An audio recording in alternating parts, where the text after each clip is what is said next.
بسم الله الرحمن الرحيم.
Terima kasih Mbak Sandra. Bismillahirrahmanirrahim. Assalamualaikum warahmatullahi wabarakatuh. Salawat serta salam kembali kita panjatkan kepada junjungan besar Nabi Muhammad SAW beserta keluarga dan para sahabatnya. Allahumma sholli ala Sayyidina Muhammad wa ala ali Sayyidina Muhammad. Alhamdulillah, saya senang banget ya Ibu-Ibu hari ini atas ridho dan izin dari Allah Subhanahu wa Ta'ala kita dapat berkumpul pada pagi ini dalam acara bincang santai. Eh, saya nih di sini Ibu-Ibu baru 1 tahun ya. Kalau dipotong lockdown kemarin 5 bulan, jadi saya sebetulnya belum banyak mengenal ibu-ibu yang ada di Qatar gitu. Barangkali mungkin di antara ibu-ibu sebetulnya ada yang ilmunya lebih dari saya gitu. Jadi saya mohon kesediaannya untuk saling melengkapi materi ini. Jadi di akhir acara nanti seperti yang Mbak Sandra sampaikan nanti akan ada sesi tanya jawab dan juga boleh memberikan masukan atau misalnya mau melengkapi materi. Ibu-ibu sebelum kita mulai ke materi ada yang ingin saya sampaikan disclaimer ya. Mengingat temanya kan bagaimana mengelola keuangan keluarga muslim di era new normal. Saya ini bukan pakar ekonomi, juga bukan financial planner. Kebetulan saya punya background pekerjaan di bidang perbankan selama 16 tahun. Nah, salah satunya saya pernah melakukan analisa kredit, di situ kita bagaimana melihat profil keuangan nasabah yang layak untuk diberikan pembiayaan. Keuangan yang sehat itu seperti apa sih? Nah, kemudian terakhir di BTPN Syariah, saya di legal business, dan kita tuh di BTPN Syariah punya program pemberdayaan wanita, ya, di mana kita memberikan pembiayaan kepada ibu-ibu yang memang belum pernah berusaha, jadi kebayang ya ibu-ibu yang belum berusaha terus mau kita kasih pembiayaan, resiko juga bagi bank. Jadi kita harus mengedukasi nasabah itu gimana caranya supaya nasabah kita itu usahanya lancar, bayar angsurannya juga lancar. Nah, manfaat yang saya dapatkan ketika saya bekerja itulah yang ingin saya sharing pada pagi hari ini. Mudah-mudahan ibu-ibu juga bisa mengambil manfaatnya. Baik ibu-ibu, kita mulai ya. Oke, tema kita hari ini mengelola keuangan keluarga muslim di era new normal. Seperti kita ketahui ya, ibu-ibu, kita saat ini suka nggak suka, mau nggak mau, tetap harus berdampingan dengan yang namanya COVID ya. Jadi kita alangkah baiknya memang melakukan penyesuaian pengelolaan keuangan dibanding kita sebelumnya ya. Nah hari ini ibu-ibu karena kita sesinya bincang santai. Jadi memang sharing session ya ibu-ibu. Nanti boleh memberikan masukan barangkali ada ibu-ibu yang punya pengelolaan keuangannya lebih baik. Ibu kemarin pada saat mau daftar itu kan ada register ya, dan kebetulan saya titip sama panitia 2 pertanyaan untuk dijadikan survei. Nah, data yang kami terima itu as of kemarin itu ada sekitar 209 respon ya.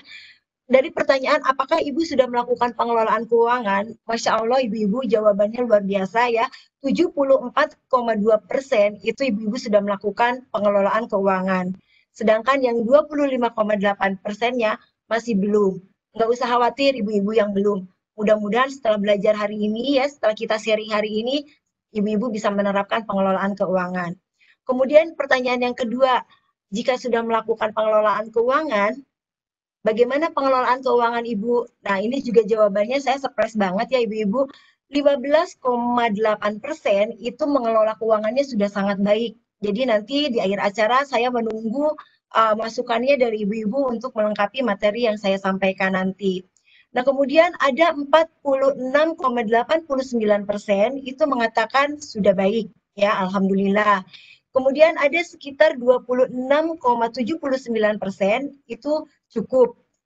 Dan yang 10,53% katanya masih kurang karena masih suka ngerasa uangnya cepat habis, ya. Itu biasa ya ibu-ibu. Jadi mudah-mudahan nanti setelah pemaparan materi kita bisa mengambil manfaatnya dan persentase ini semuanya berubah menjadi baik atau sangat baik, ya. Nah, hari ini kita akan sharing apa aja? Nah, ibu-ibu ya, kalau online itu begini kadang-kadang suka ada gangguan teknis ya. Oke, ibu-ibu, hari ini akan ada 5 topik yang akan kita bahas sebetulnya. Jadi kita sebagai ibu-ibu penting nggak sih mengetahui bagaimana cara pengelolaan keuangan yang baik.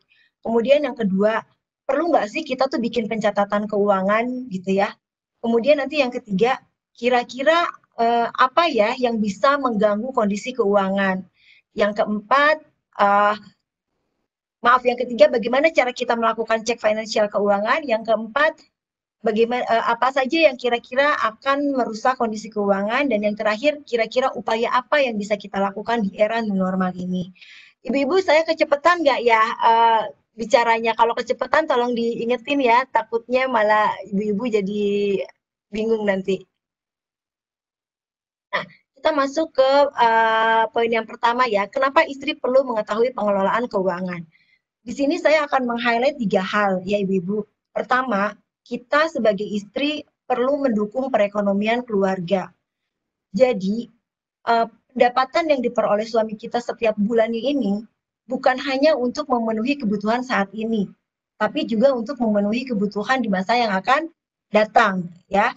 Dan juga kalau terjadi hal-hal yang tidak diinginkan kepada suami kita, setidaknya kita pun punya pengetahuan bagaimana sih untuk mengelola keuangan ini ke depannya.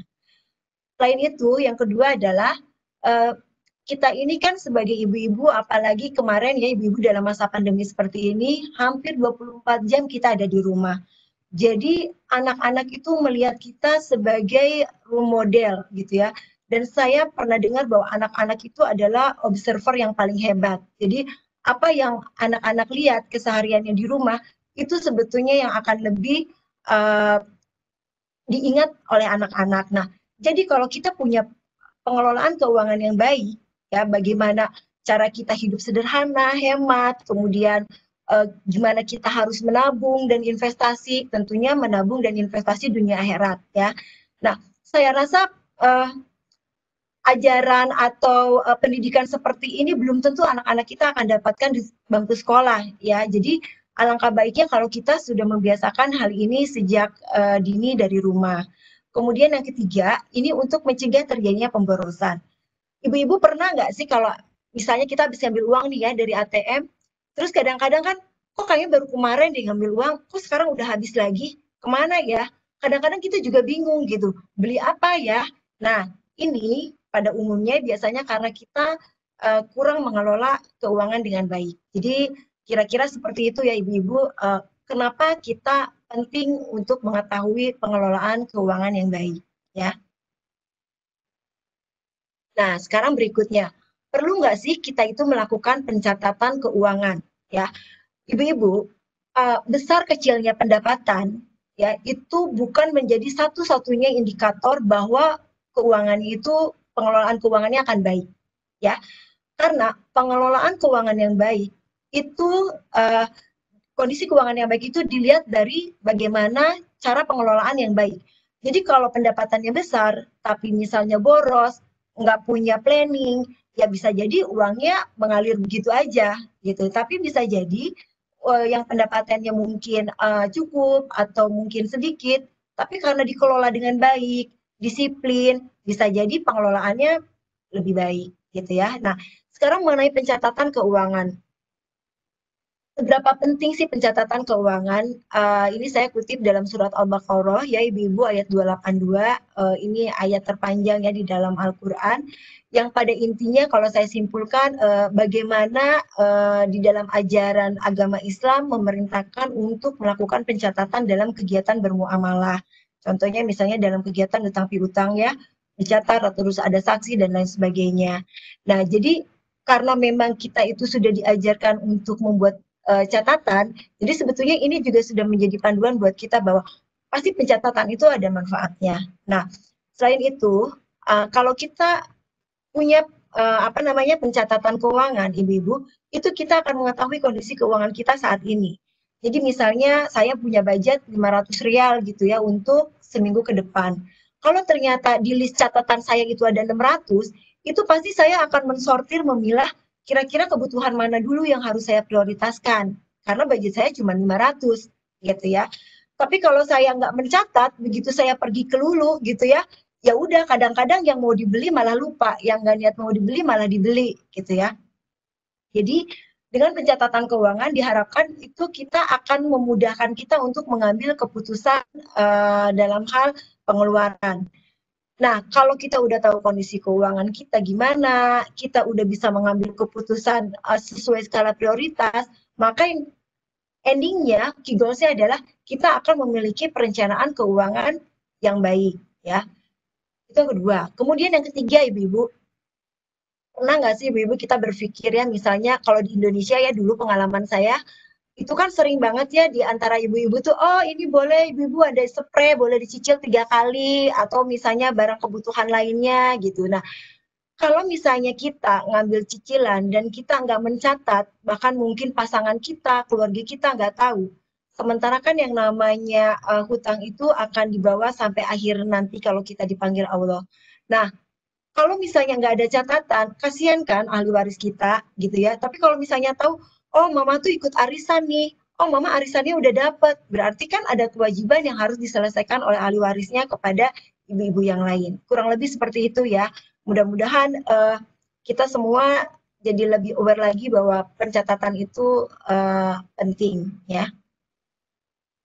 Oke, nah sekarang yang selanjutnya, bagaimana melakukan cek kesehatan keuangan? Nah, ibu-ibu sama seperti kita ya, kesehatan fisik, kesehatan tubuh, kadang-kadang kita perlu melakukan general check up ya. Kenapa?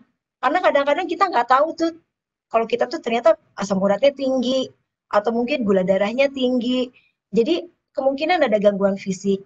Nah, begitu juga dengan kondisi keuangan. Kita sebisa mungkin melakukan cek finansial keuangan supaya kita tahu ada gangguan nggak sih, gitu ya. Nah, kalau kita mau tahu kondisi keuangan kita seperti apa, sehat atau enggak, setidaknya kita harus tahu dulu ciri-ciri keuangan yang sehat itu seperti apa sih, gitu ya. Ibu bisa lihat di sini, pertama cash flow-nya positif. Apa itu cash flow? Cash flow itu adalah arus kas kita setiap bulan. Jadi ya kalau kita dapat pendapatan setiap bulan nih, dengan pengeluaran kita itu kata peribahasa tidak lebih besar pasak daripada tiang. Jadi jangan sampai pengeluarannya lebih besar daripada pendapatan yang kita terima. Nah, kalau misalnya pendapatannya itu dengan pengeluaran hasilnya masih positif, berarti itu bagus ya. Kemudian yang kedua adalah memiliki dana darurat. Dana darurat itu dana yang memang dikhususkan untuk kondisi darurat. Kemudian memiliki tabungan atau investasi ya.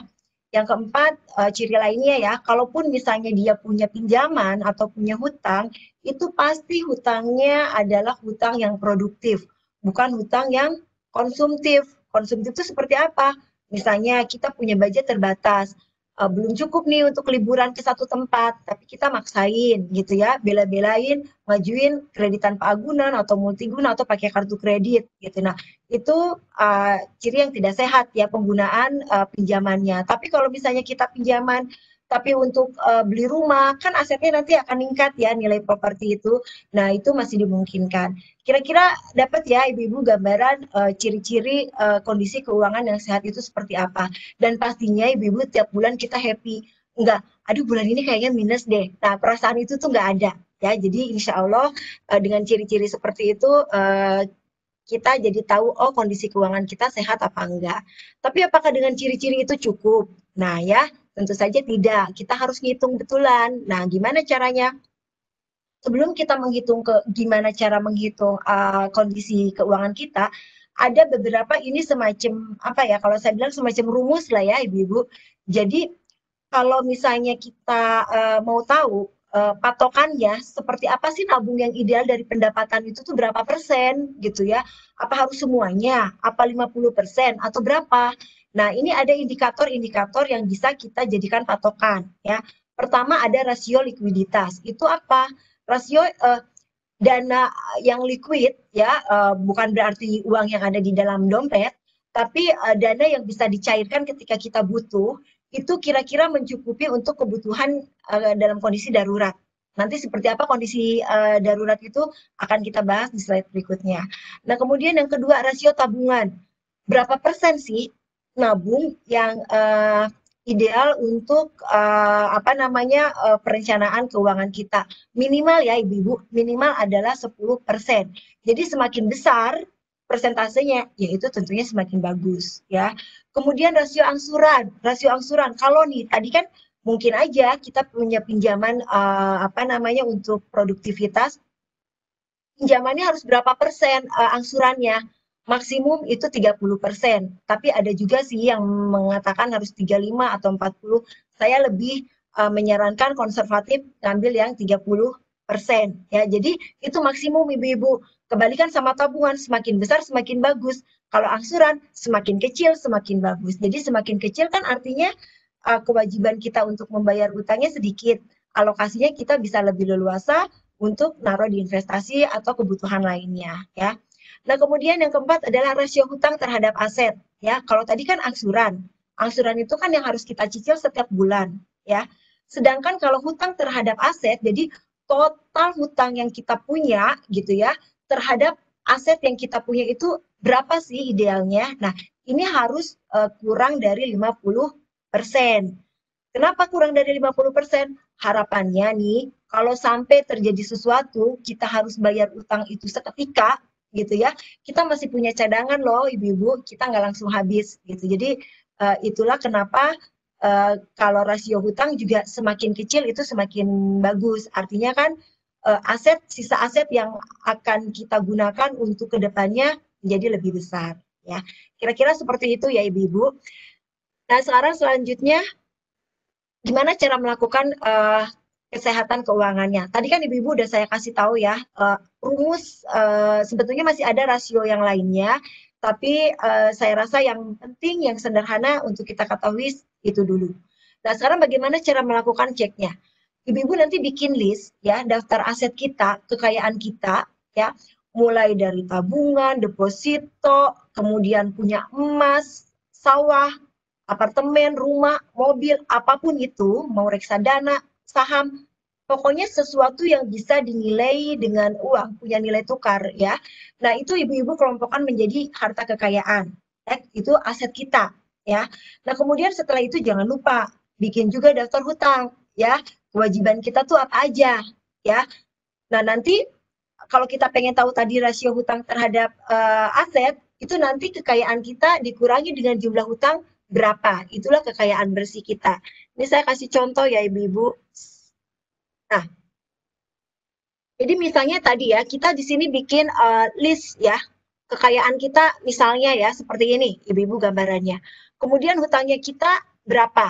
Nah, pada saat kita mau menentukan hutang, kan muncul pertanyaan, Mbak Ani gimana nih, rumah saya tuh nyicil, dulu saya belinya 500 juta, tapi sekarang misalnya, atau beli rumahnya dulu harganya 300 gitu ya, sekarang harga rumahnya udah 500, terus saya masih punya utang nih ke bank, kira-kira gimana mencantumkan di list itu. Jadi pada saat ibu-ibu mau mencantumkan nilai rumah di sini ya, ini adalah nilai rumah harga saat ini. Jadi pasaran marketnya saat ini, bukan pada waktu dulu kita beli. Dulu kan kita belinya 300 ya, sekarang harganya udah 500. Nah, berarti yang kita masukin adalah harga saat ini. Terus kita masih punya sisa angsuran. Nah, angsurannya itu masih punya sisa outstanding maksud saya. Nah, itu sisa outstanding per hari ini, per bulan ini, gitu ya. Karena kan mungkin hutang kita yang 300 dulu itu kan udah kita cicil ya selama berapa tahun ini pasti udah berkurang lagi kan pokoknya. Nah, nanti cantumkanlah di sini ini adalah sisa outstandingnya berapa. Setelah itu kita totalin baru kita kurangin ya. Nanti ibu-ibu gimana tadi cara ngecek aset terhadap hutang terhadap aset. Jadi antara 100.000 ini dengan 900.000 ini itu kita bagi kira-kira dikali 100% berapa? Ya mungkin kalau kita lihat ini sekitar 8%-an misalnya. Berarti bagus ya, sehat gitu. Kalaupun kita harus bayar nih hutang yang 100 ini, kita bisa punya aset yang masih banyak gitu. Kira-kira seperti itu. Gimana ibu-ibu masih bisa ngikutin apa kecepatan? Mbak Sandra bisa mewakili gimana kecepatan nggak?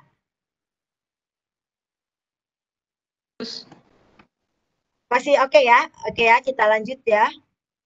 Nah, tadi kita bicara harta kekayaan ya, kekayaan bersih. Nah, sekarang itu kan kalau tadi kita ngomonginnya bahasnya itu mengenai total kekayaan sama hutang. Nah, kalau ini untuk yang bulanan, ini yang nggak kalah penting ya Ibu-Ibu. Contoh manajemen cash flow. Jadi gimana sih arus kas kita setiap bulannya gitu. Nah, ini kalau Ibu-Ibu lihat yang pink di atas ini ya, yang warnanya lebih tua, ini adalah pos-pos keuangan. Sebetulnya pos-pos keuangan itu saya ngambil contoh yang ini dari financial planner di Indonesia, namanya Mbak Prita Goji. Ini saya ambil karena saya lihat posnya simple ya, hanya 3, living, saving, sama playing gitu ya. Nah, nanti komponen di dalam living itu apa, di dalam saving itu apa, di dalam playing itu apa, itu diserahkan kepada ibu-ibu gitu ya. Ini saya cuma ngasih contoh aja. Contoh, misalnya untuk living ya, untuk living cost, ini pengeluaran bulanan kita ya. Kita kan sebagai muslim tentu kita mendahulukan kewajiban ya. Misalnya kita mendahulukan pinjaman. Berapa angsuran yang kita punya ya. Nah, kemudian setelah itu zakat. Nah, saya ingin menyampaikan kalau kita punya pinjaman ya, apa yang harus kita perhatikan? Pertama, pastikan pinjaman itu adalah untuk produktivitas ya. Karena kalau untuk produktivitas pasti nanti nilainya pun akan bertambah. Kayak misalnya beli aset, beli properti, nilai propertinya pun akan berkembang. Kemudian jangan menggunakan untuk tujuan konsumtif ya, seperti tadi. Liburan kalau emang belum cukup dananya, ya udah cari liburan yang sesuai dengan dana kita. Jangan maksain pulang liburan baru stres gitu ya. Nah, kemudian angsuran. Dari awal kita udah bisa menghitung nih ibu-ibu, oh pendapatan saya itu cuma sekian, angsuran maksimum 30%. Berapa ya kira-kira? Jadi kita punya bayangan pada saat mau ngajuin ke bank ya. Kemudian pelunasan dipercepat. Kalau memungkinkan nih punya rezeki ibu-ibu ya gitu, rezeki nomplok. Nah, silakan ibu-ibu mau melakukan pelunasan dipercepat. Artinya nanti dana untuk angsurannya bisa kita alokasikan lagi untuk yang lain ya. Oke, itu tentang pinjaman. Kemudian yang berikutnya kita alokasikan untuk pengeluaran bulanan, masih pengeluaran bulanan ya konteksnya, untuk sedekah. Berapa sih untuk sedekah? Ibu-ibu persentage ini jangan dijadikan patokan ya. Persentage ini setiap keluarga tentu berbeda ya, karena disesuaikan dengan kondisi keuangan masing-masing. Contoh, misalnya ada yang gajinya sama-sama 4 juta, dikerja di kantor yang sama, tapi pengelolaannya pasti berbeda. Kenapa? Yang satu single, yang satu mungkin udah punya istri, udah punya anak. Jadi persentasenya juga pasti akan berbeda. Ini hanya simulasi contoh aja ya. Nah, untuk sedekah, sedekah tuh kira-kira di berapa sih? Saya juga ibu-ibu proses belajar ternyata ada di dalam surat Al-Furqan ayat 67 dan termasuk hamba-hamba Tuhan yang Maha Pengasih, orang-orang yang apabila menginfakkan hartanya, mereka tidak berlebih-lebihan dan tidak pula terlalu pikir di antara keduanya secara wajar ya. Jadi berapa besarnya ya sewajarnya yang disesuaikan dengan kondisi keuangan kita gitu ya. Jadi persentasenya besarnya tentunya berbeda. Kemudian yang ketiga itu adalah kebutuhan rutin. Kebutuhan rutin itu apa? Jadi kalau misalnya belanja grocery itu masuknya di mana sih gitu ya. Nah, ini kira-kira seperti ini ya. Nah, ini gambaran aja ibu-ibu ya. Isinya bebas ya ibu-ibu. Nah, yang ingin saya sampaikan kepada ibu-ibu adalah pertama, ketika kita mau bikin catatan pengeluaran bulanan nih, saran saya adalah tentukan berdasarkan skala prioritas. Ya, jadi ketika misalnya budgetnya mau kita press, kita udah ngelihat biasanya yang paling bawah kan secara prioritasnya berarti yang nggak terlalu penting ya. Kemudian selain itu kalau saya pribadi ya ibu-ibu, saya lebih suka membuat budget itu per minggu, nggak per bulan. Kenapa? Karena saya pernah nyobain per bulan, itu kadang-kadang di minggu ketiga gitu, kok kayaknya buat minggu depan udah kurang deh gitu. Nah, saya biasanya bikin per minggu. Jadi kalau per minggu itu membuat saya seperti saya punya Google Maps gitu ya. Jadi lebih terarah, nggak nyasar gitu. Jadi oh minggu ini budget saya cuma 1.000. Ya udah maksimalkan sesuai perencanaan 1.000 gitu ya. Kalau misalnya lebih ya kita lihat lagi. Tapi kalau misalnya dibikin per bulan, pengalaman saya ya ibu-ibu, nggak tahu mungkin ibu-ibu punya pengalaman yang berbeda, uh, itu seringnya bablas gitu. Jadi kalau saran saya, silakan ibu-ibu nanti boleh memilih coba yang per minggu ataupun yang per bulan. Oke, ya, ini untuk yang sisi ini ya, post living. Nah, kemudian saving dan investasi. Tadi kan di awal juga kita ada rasio likuiditas untuk kebutuhan dana darurat. Nah, dana darurat itu apa sih? Sama nggak sih dengan tabungan gitu? Sama nggak sih dengan dana cadangan gitu ya? Nah, dana darurat itu secara karakteristiknya itu berbeda dengan dana cadangan. Jadi dana darurat tuh jangan sampai gini, oke ini dana darurat, sekarang mau pergi ke mall, kurang uang, pakai dulu. No, bukan yang seperti itu ya. Dana darurat itu adalah dana yang memang sejak awal diperuntukannya tuh khusus untuk kondisi emergency. Contohnya ketika harus kehilangan pekerjaan, atau misalnya untuk berobat karena selisih di cover cover perusahaan atau mungkin tidak di cover, kemudian harus renovasi rumah karena kondisi emergency, ada bencana dan lain sebagainya. Jadi itu betul-betul hanya untuk kondisi darurat ya. Nah, kemudian bagaimana cara kita ngumpulinnya? Yaitu dikumpulkan, disisihkan dari setiap bulan pendapatan ya. Nah, kemudian disimpannya gimana dong? Disimpannya jangan sampai gini, oh ini saya punya dana darurat nih. Udah biar berkembang nih, kita taruh investasi, beli deh apartemen, misal ya. Ibu-ibu kalau namanya darurat itu kan butuh cepet ya. Kita butuh uangnya juga cepat. Kalau kita ditaruh di dalam properti, kira-kira bisa cepat nggak? Nggak bisa ya. Kenapa? Karena properti itu butuh waktu. Nah, kira-kira kalau kita mau simpan tuh dalam bentuk apa? Tabungan, kemudian deposito, atau misalnya emas. Pokoknya sesuatu yang kira-kira bisa cepet deh kalau kita butuh, kita bisa langsung cairin. Itu disebut liquid. Nah, pertanyaan berikutnya, berapa sih kira-kira dana darurat yang harus kita siapkan? Gitu ya. Nah, ini saya ambil mengutip dari QM Financial. Jadi untuk lajang ada yang berpendapat 3 kali pengeluaran bulanan, ada juga yang 4. Menurut saya sih dana darurat kalau lebih nggak apa-apa, karena itu adalah minimum ya. Jadi untuk lajang 4 kali pengeluaran bulanan, untuk yang udah nikah tapi belum punya momongan, itu cukup 6 kali. Untuk yang menikah dengan 1 anak, itu 9 kali. Menikah 2 anak atau lebih, itu minimum 12 kali. Terus gimana yang freelancer atau misalnya yang wirausaha, kan penghasilannya naik turun, ya itu juga sama. Ini semua angka yang ada di sini adalah angka minimum ya ibu-ibu ya.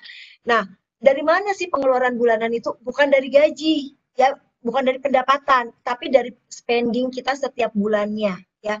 Misalnya gini, pendapatan kita per bulan itu 15.000 nih ya ibu-ibu, contohnya 15.000. Kemudian biaya pengeluaran per bulan kan belum tentu 15.000 ya, di luar yang investasi.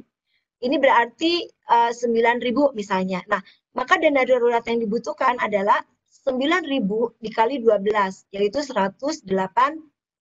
Jadi 108.000 inilah yang harus kita sisihkan kalau kita misalnya sudah punya keluarga ya, untuk backup apabila terjadi kondisi darurat. Artinya kita masih bisa bertahan sambil mencari pekerjaan, atau kita mau sambil usaha, kita masih bisa bertahan nih punya 12 bulan berikutnya. Nah, tapi dalam kondisi ekonomi seperti ini, baik yang lajang, yang menikah belum punya anak, ataupun kita yang punya anaknya lebih dari 2, sebaiknya dana daruratnya diperbesar. Karena kita lihat ya ibu-ibu saat ini kondisi ekonomi masih belum relatif stabil, perusahaan juga masih banyak melakukan evaluasi keuangan, kita masih belum tahu apa yang akan terjadi, jadi bagi yang belum punya dana darurat, sudah saatnya kita fokus untuk dana darurat ini ya. Atau mungkin udah banyak sih investasi, tapi investasi ini bisa liquid nggak gitu ya? Bisa nggak membackup untuk kebutuhan yang kondisi darurat ini? Kira-kira seperti ini ya Ibu-Ibu. Nah, terus yang berikutnya adalah tabungan dan investasi. Pengelolaan tabungan juga terserah ibu-ibu, sesuai dengan kebutuhan ibu-ibu. Misalnya saya mau tabungan untuk pendidikan. Nah, kita harus ngelihat dulu, oh untuk pendidikan. Pendidikan misalnya anak saya mau masuk universitas 4 tahun lagi gitu ya. Kita berarti menghitung biaya tahun ini berapa, ditambah inflasi rata-rata per tahun berapa. Jadi di 4 tahun kemudian, berapa sih uang yang harus saya siapkan? Dengan begitu saya jadi tahu, oh berarti berapa yang harus saya sisihkan setiap bulannya ya. Begitu juga dengan dana pensiun. Kita kan nggak mungkin ya Pak, pasangan kita ini selamanya bekerja gitu. Ada masa pensiunnya juga. Nah, kita siapkanlah dana pensiun itu sedari dini selagi kita masih apa namanya produktif untuk menghasilkan penghasilan. Atau mau haji, mau umroh, boleh ya ibu-ibu. Pokoknya silakan dikelola disesuaikan dengan kebutuhan. Nah, kemudian untuk investasi, ibu-ibu di sini investasi saya nggak akan bahas detail karena memang itu juga bukan bidangnya saya. Hanya saja saya ingin sharing apa saja yang mesti kita perhatikan kalau kita mau investasi. Pertama, sehat dulu finansialnya. Tadi ya, lihat cash flow-nya gimana. Kemudian kekayaan bersih kita gimana. Setelah itu kalau mau investasi untuk yang muslim, tentu saja kita pilih investasi yang syariah ya karena beda antara syariah dengan non syariah. Kalau syariah itu memang semuanya disesuaikan dengan syariat Islam. Kemudian tujuan investasi. Nah ini ya ibu-ibu, kalau kita mau investasi, kita jangan ngelihat kiri kanan teman kita, lihat saudara kita, oh investasinya ini bagus. Karena belum tentu itu cocok loh dengan kita ya. Kenapa saya bilang demikian? Karena bisa jadi mungkin uh, orang lain itu investasi karena memang dananya kalau kata orang Sunda tuh uang dingin gitu ya. Jadi uang yang memang dia simpan bukan untuk keperluan tertentu, jadi untuk jangka panjang mungkin dia cocok investasi saham gitu ya. Nah tapi kalau kayak saya, misalnya tahun depan anak mau masuk SD gitu ya, nggak bisa tuh ngikutin saudara atau teman yang investasinya jangka panjang. Kenapa? Karena bisa jadi pada saat saya butuh, mungkin investasinya lagi turun ya, niat kita tadinya mau untung malah jadi buntung gitu ya. Nah, biasanya tujuan investasi ini akan berhubungan dengan jangka waktu. Ya. Kemudian yang berikutnya adalah investasi, kita harus memahami jenisnya, ya, jenis investasi. Maksudnya apa? Kita harus tahu profil risiko kita, ya. Jadi dalam investasi itu ibu-ibu ada 3 profil risiko. Ada apa namanya konservatif, ada moderat dan ada agresif. Nah, kita termasuk golongan yang mana gitu ya. Jadi itu juga disesuaikan. Kemudian tadi jangka waktu udah ya izin dan tercatat. Nah, supaya kita juga tenang bahwa investasi bukan di perusahaan yang bodong. Nah, kita mesti ngelihat bahwa perusahaannya cukup bonafit dan tercatat di lembaga keuangan, otoritas jasa keuangan. Kira seperti itu ya. Nah, yang terakhir adalah playing ya, ibu-ibu. Playing itu meskipun kondisi seperti ini bukan berarti hemat sederhana itu kita nggak boleh ngapa-ngapain gitu ya. Boleh, misalnya weekend ini mau nonton, weekend depan mau makan di luar, boleh. Tapi ibu-ibu harus di cap budgetnya. Berapa sih kira-kira gitu. Jadi dari awal tuh jangan ya udah tiap kali pergi baru keluar. Coba di spend, oh saya mau spendnya misalnya 10% dari total pendapatan gitu ya. Nanti saya bagi, entah misalnya mau ikut arisan atau misalnya ibu-ibu untuk apa namanya kegiatan yang lain itu boleh ya. Karena memang tujuan kita juga kan kalau kita happy katanya bisa meningkatkan imun. Jadi itu boleh ibu-ibu ya. Nah, ini contoh gambaran ininya ya. Dari tadi kan ada 3 pos, ini gambarannya. Nanti materi ini akan saya sharing, jadi untuk yang ini saya nggak bahas detail ya Ibu-Ibu ya, karena ini lebih ke masuk-masukin dana dari yang kita sudah budgetkan. Nah, yang berikutnya adalah apa yang bisa merusak keuangan. Nah, ini dia Ibu-Ibu ya, yang kadang-kadang kita sering lupa. Pertama, lifestyle ya, gaya hidup. Kadang-kadang kita mengikuti karena nggak mau dibilang ketinggalan zaman. Ada TV model flat segede apa kita mau ikut. Handphone sekarang model apa maunya diikutin, bukan karena kebutuhan gitu ya. Padahal handphone kita masih bagus. Kemudian kemudian misalnya karena gengsi ya, karena kita ingin diterima di sebuah lingkungan masyarakat, akhirnya kita memaksakan harus memakai yang branded padahal masih di luar kemampuan kita. Bela-belain tuh belinya pakai kartu kredit gitu ya. Nah, selain itu investasi yang keliru. Seperti tadi udah saya sempat ulas sedikit, investasi yang misalnya ngikut-ngikutin, padahal nggak sesuai dengan profil kita atau dengan tujuan kita, akhirnya kita rugi. Selain itu apa? Impulse buying. Nah, ibu-ibu, impulse buying ini saya merasa ini sering banget ya dulu terjadi sama saya. Jadi kalau misalnya saya pergi ke mall, nggak niat misalnya saya mau beli payung gitu ya, tapi ngelihat begitu lihat payung, payung terus murah, kenapa enggak gitu ya. Nah kalau kebiasaan itu kita biarkan aja, itu kan lama-lama paling sering ya menguras dompet gitu. Jadi ini kita mesti hati-hati juga cara minimalisasinya gimana ya, kita berarti harus mengurangi jalan-jalan ke mall gitu ya. Kemudian setiap kali mau beli, ingat ibu-ibu ini kebutuhan apa keinginan. Kalau kebutuhan itu sesuatu yang kalau nggak kita penuhin, dia akan mengganggu kelangsungan hidup kita. Tapi kalau keinginan nggak ada juga sebenarnya nggak apa-apa gitu ya. Nah, jadi nanti kita timbang-timbang dulu tuh antara kebutuhan sama keinginan. Supaya apa? Supaya nggak terjadi yang namanya impulse buying ini. Yang keempat adalah kalau kita beli, kadang-kadang kita nggak ngebandingin harga gitu ya. Nah, saya semenjak belajar bagaimana mengelola keuangan, sekarang saya juga jadi begitu. Kalau misalnya melihat harga deterjen misalnya ya, saya selalu bandingin fungsinya sama kan untuk membersihkan pakaian. Ya udah saya lihat harganya mana, oh ini ada yang lebih murah gitu. Ya udah saya beli yang lebih murah karena saya rasa fungsinya sama. Kecuali mungkin kalau untuk kondisi yang tangannya alergi harus nyucinya pakai tangan, mungkin ya itu case by case ya. Nah, kira-kira itu ya Ibu-ibu. Nah, kemudian ini apa namanya materi yang terakhir mengenai upaya apa yang bisa kita lakukan di era new normal ini. Pertama Ibu-ibu, lakukan cek evaluasi cash flow secara berkala ya. Apalagi apalagi nih ya Ibu-ibu tolong digarisbawahi kalau terjadi perubahan pendapatan.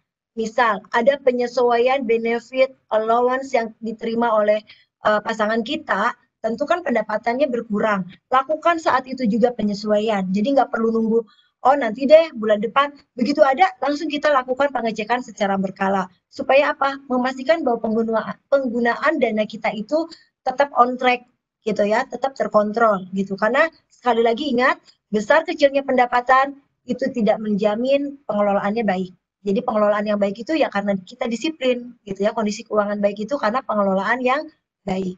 Nah, kemudian jangan lupa selalu tanamkan mengenai kebutuhan dan keinginan ya. Jadi antara kebutuhan terus aku butuh, apa harus langsung dibeli? Enggak juga. Kita lihat dulu apakah kebutuhan itu mendesak atau tidak. Kalau memang bisa ditunda, ya udah nanti dulu aja. Tapi kalau misalnya memang emergency gitu ya, emang harus, ya baru kita beli. Karena berarti itu betul butuh. Nah, kemudian yang ketiga, lakukan penghematan.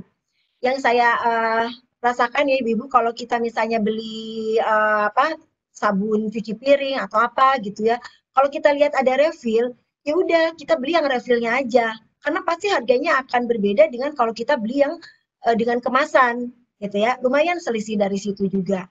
Kemudian di situ cari barang yang misalnya punya fungsinya yang sama gitu ya. Jadi harganya tapi lebih miring gitu ya. Mulai dari menghemat listrik, pokoknya lakukan semuanya di era new normal ini adalah penghematan. Tapi lagi-lagi ya, hemat itu bukan berarti kita jadi ngekepin dompet nggak boleh ngapa-ngapain gitu ya. Tetap boleh, tapi dilihatlah kita yang lebih tahu kondisi keuangan kita. Nah, sesuai surat Al-Isra tadi juga sempat dibacakan di awal oleh Mbak Ade tilawah kita, dan janganlah kamu menghambur-hamburkan hartamu secara boros, karena sesungguhnya pemboros itu adalah saudara-saudara setan, dan setan itu adalah sangat ingkar kepada Rob. Jadi memang ajaran Islam pun sudah mengajarkan supaya kita tuh nggak boros. gitu ya. Jadi mungkin kalau kemarin kita hilaf, ya sekarang kita mulai lah ya, ibu-ibu mulai lakukan penghematan. Yang keempat adalah hindari berhutang. Saat ini karena again kita tidak tahu kondisi ekonomi seperti apa, kita nggak tahu seberapa lama seperti apa penghasilan pendapatan suami kita dari perusahaan, sebaiknya hindari dulu berhutang. Kalaupun misalnya memang harus berhutang, ibu-ibu pastikan berhutangnya itu dilihat produktivitasnya, terus kira-kira angsurannya gimana, karena kan kita nggak tahu nih seberapa lama suami kita akan terus bekerja dalam kondisi pandemi seperti ini. Jadi sarannya hindari dulu hutang. Kemudian yang kelima, lihat peluang usaha. Ya tadi di awal kan sempat ada beberapa cuplikan video yang disampaikan oleh panitia. Jadi kita bisa ngelihat ibu-ibu, mungkin saatnya kita mengeksplor diri kita. Kita sebetulnya punya passion di mana? Kita punya potensi apa? Kita tuh hobinya apa gitu ya? Apakah kita hobi masak? Ya mungkin kita bisa dengan jualan gitu ya. Atau mungkin oh saya tuh suka dengan mode gitu ya, dengan desain baju. Berarti jasa boleh kita perdalam. Kalau perlu kita sekolah mode atau misalnya mau menjahit segala macam itu boleh. Oh suka memberikan training gitu ya, nggak apa-apa. Sekarang kan training les private bisa dilakukan dengan online. Cari peluang usaha yang bisa menghasilkan pendapatan. Kemudian juga memanfaatkan barang bekas. Ini saya ngerasain banget ya ibu-ibu, karena kan saya sudah di sini. Jadi barang bekas saya yang ada di Indonesia, itu kemarin saya minta tolong, saudara coba dilihat, disortir gitu, yang kira-kira masih layak pakai, dan memungkinkan itu apa namanya kita bisa lakukan penjualan gitu ya. Jadi di rumah juga lebih bersih, kita juga tetap dapat pendapatan ya. Kira-kira seperti itu ya ibu-ibu untuk melihat peluang usaha. Kalau mau investasi saya nggak berani sampaikan di sini. Kenapa? Karena saya memang bukan pakarnya. Jadi ibu-ibu kalau memang mau investasi di bidang reksadana ataupun saham, silakan bisa ngobrol atau mungkin mencari financial planner untuk ibu-ibu konsultasi kira-kira investasi seperti apa yang cocok dengan keuangan ibu-ibu. Nah, kalau kita udah melihat peluang usaha, kira-kira apa yang harus, misalnya ini usaha kecil-kecilan ya ibu-ibu, kita perhatiin modal. Kalau misalnya modal itu kita harus ngelihat ya, seperti perlu sewa tempat atau enggak, kemudian kemasannya berapa. Jadi semua komponen itu harus kita masukkan ke dalam modal. Jangan sampai kita tuh misalnya jualan baju gitu ya, oh harga pokok baju tuh 10.000, ya udah dijual lagi 10.000 plus untuk misalnya 2.000 jadi 12.000. Padahal ya ongkosnya belum ngasih tips misalnya sama orang untuk bawain ke mobil dan lain sebagainya, belum packagingnya, lupa deh. Akhirnya untungnya nggak 2.000 ibu-ibu, jadinya untungnya sedikit atau bahkan jangan-jangan plus-plus gitu ya. Nah kemudian lakukan pencatatan. Ya kalau kita usahanya masih kecil-kecilan, sebetulnya pencatatannya bisa yang sederhana aja sih ibu-ibu. Ini saya kasih contoh ya. Pertama kita harus punya catatan inventaris barang. Jadi misalnya, oh saya punya produk sekian kodi gitu ya, itu harus kita catat. Kemudian transaksi penjualannya gitu ya, kita harga belinya berapa, modalnya berapa, itu harus kita catat supaya kita tahu cash in cash outnya dari transaksi kita. Nah, hasilnya ibu-ibu, hasil usaha kita itu, ibu-ibu karena mungkin di sini kita agak susah ya kalau misalnya buka rekening gitu ya. Jadi boleh pakai amplop gitu ya. Kita bikin 3 amplop. Ada amplop modal, ada amplop tabungan, ada amplop untuk sosial. Kalau modal berarti nggak boleh diganggu gugat ya. Pokoknya itu modal karena untuk perputaran usaha. Kemudian sebagian kita sisihkan tabungan, sebagian lagi untuk sosial. Nah, sosial ininya yang boleh kita pakai misalnya mau jajan bakso, mau PO apa gitu ya, atau mau jadikan sumbangan, itu ibu-ibu boleh dengan pembagian seperti ini. Kira-kira begitu ibu-ibu yang bisa saya sampaikan. Mudah-mudahan ada manfaatnya yang bisa kita implementasikan nanti. Mohon maaf jika ada kekurangan dan sekali lagi saya tunggu masukan dari ibu-ibu yang mungkin bisa melengkapi materi ini karena acara ini dari kita untuk kita ya. Semua yang datangnya benar dan baik itu datangnya dari Allah Subhanahu wa taala, sementara jika ada kekeliruan itu datangnya dari saya ya. Demikian Mbak Sandra yang dapat saya sampaikan. Terima kasih. Assalamualaikum warahmatullahi wabarakatuh. Waalaikumsalam warahmatullahi wabarakatuh. Terima kasih Ibu Ani Mulyani atas sharing materinya. Kalau buat saya pribadi banyak sekali yang saya dapatkan karena saya sendiri belum sampai persentase detail seperti yang Ibu sampaikan tadi. Jadi untuk kesimpulan yang bisa kita garis bawahi dari apa yang disampaikan oleh Ibu Ani tadi, bahwa pengelolaan keuangan pun perlu kita lakukan, tidak hanya cek kesehatan yang terutama di masa COVID seperti ini ya, tapi juga ternyata mengecek kesehatan finansial pun sangat diperlukan, apalagi terjadi perubahan-perubahan, terutama kalau terjadi perubahan dalam pendapatan keluarga. Dan ternyata nggak susah-susah amat, bisa kita pakai amplop aja seperti yang dicontohkan oleh Ibu Ani tadi. Dan kalau boleh saya kutip dari film yang lagi tren sekarang ini, emang ibu-ibu tuh harus harus seperti sarannya Bu Tejo ya, harus solutif. Jadi salah satu solusinya adalah kita melakukan pencatatan yang lebih baik dari sebelumnya, terutama kalau terjadi perubahan pendapatan dalam keluarga harus sesegera mungkin dirunut mana yang prioritas, mana yang dana sekarang, mana dana yang investasi, dan mana dana yang untuk keadaan darurat. Dan terus yang perlu dijadikan catatan lagi bahwa di era seperti ini terutamanya kita harus membedakan mana yang menjadi kebutuhan dan mana yang menjadi hanya sekedar keinginan. Jadi kalau misalnya itu kebutuhan pun masih bisa diutak-utik lagi ya Bu Ani, misalnya dengan membandingkan harga sehingga bisa dicari selisihnya. Dan jangan lapar mata, apalagi sekarang belanja nggak cuma kalau kita ke supermarket atau ke mall, tapi cukup dengan jempol pun kita jadi belanja gitu, cuma karena lihat lucu, lucu, lucu. Nah, justru yang harus lebih dilakukan adalah banyak mengeksplor diri, apa yang bisa kita lakukan. Yang sebelumnya mungkin masak cuma untuk keperluan keluarga, sekarang bisa jadikan bisnis walaupun mungkin kecil-kecilan kepada tetangga atau teman-teman terdekat terlebih dahulu, atau yang lainnya ya seperti saya lihat di sini pun sudah ada masker kain, ada masker extender, itu semua kerajinan dan kreativitas dari ibu-ibu yang ada di sini. Baik, untuk selanjutnya kita lanjutkan acara bincang santai dengan bintang tamu kita, Ibu Ani Susanti, atau yang kita sapa saja dengan Ibu Ani Tofu ya, biar agak lebih gampang untuk membedakannya dengan Ibu Ani Mulyani.